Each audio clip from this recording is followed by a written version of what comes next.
It's almost 8 o'clock. It's late, but I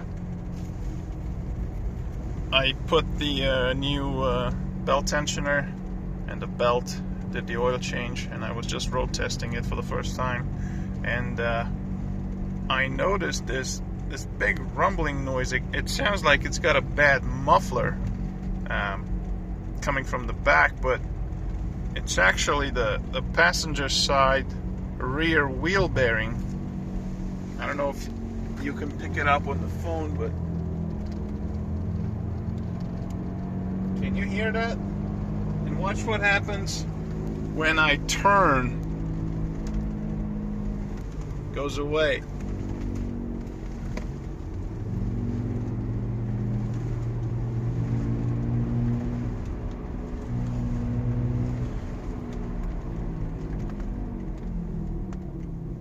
Yeah, that's not a muffler. That's the passenger rear wheel bearing.